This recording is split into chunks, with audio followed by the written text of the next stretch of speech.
आज का पहला पाठ इब्रानियों के नाम संत पौलुस का पत्र, अध्याय 5 पद संख्या 1 से 10। ईश्वर का पुत्र होने पर भी उन्होंने दुख सहकर आज्ञा पालन सीख लिया। प्रत्येक महायाजक मनुष्यों में से चुना जाता और ईश्वर संबंधी बातों में मनुष्यों का प्रतिनिधि नियुक्त किया जाता है, जिससे वह भेंट और पापों के प्रायश्चित की बलि चढ़ाए। वह अज्ञानियों और भूले भटके लोगों के साथ सहानुभूतिपूर्ण व्यवहार कर सकता है, क्योंकि वह स्वयं दुर्बलताओं से घिरा हुआ है। यही कारण है कि उसे न केवल जनता के लिए बल्कि अपने लिए भी पापों के प्रायश्चित की बलि चढ़ानी पड़ती है। कोई भी अपने आप यह गौरवपूर्ण पद नहीं अपना लेता है। प्रत्येक महायाजक हारून की भांति ईश्वर द्वारा बुलाया जाता है। इसी प्रकार मसीह ने अपने को महायाजक का गौरव नहीं प्रदान किया। ईश्वर ने उनसे कहा, तुम मेरे पुत्र हो, आज मैंने तुम्हें उत्पन्न किया है। अन्यत्र भी वह कहता है, तुम मिल्कीसेदेक की तरह सदा ही पुरोहित बने रहोगे।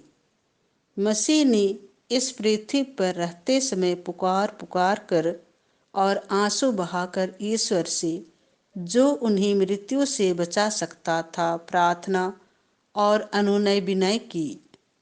श्रद्धालुता के कारण उनकी प्रार्थना सुनी गई। ईश्वर का पुत्र होने पर भी उन्होंने दुख सहकर आज्ञा पालन सीख लिया। वह पूर्ण रूप से सिद्ध बनकर और ईश्वर से मिल्कीसेदेक की तरह महायाजक की उपाधि प्राप्त कर उन सबों के लिए अनंत मुक्ति के स्रोत बन गए, जो उनकी आज्ञाओं का पालन करते हैं। यह प्रभु की वाणी है। संत मार्कुस के अनुसार पवित्र सुसमाचार, अध्याय 2 पद संख्या 18 से 22। दुल्हा उनके साथ है।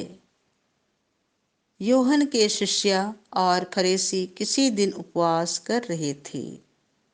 कुछ लोग आकर यीशु से कहने लगे, यूहन्ना के शिष्य और फरीसी उपवास कर रहे हैं, आपके शिष्य उपवास क्यों नहीं करते? यीशु ने उत्तर दिया, क्या जब तक दुल्हा साथ है बाराती शोक मना सकते हैं? जब तक दुल्हा उनके साथ है वे उपवास नहीं कर सकते हैं। किंतु वे दिन आएंगे जब दुल्हा उनसे बिछुड़ जाएगा, उन दिनों वे उपवास करेंगे। कोई कोरे कपड़े का पैबंद पुराने कपड़े पर नहीं लगाता, नहीं तो नया पैबंद सिकुड़कर पुराना कपड़ा फाड़ देगा और चीर बढ़ जाएगी। कोई नई अंगूरी पुरानी मशकों में नहीं भरता, नहीं तो अंगूरी मशकों को फाड़ देगी और अंगूरी तथा मशकें दोनों बर्बाद हो जाएंगी। नई अंगूरी को नई मशकों में भरना चाहिए। यह प्रभु का सुसमाचार है।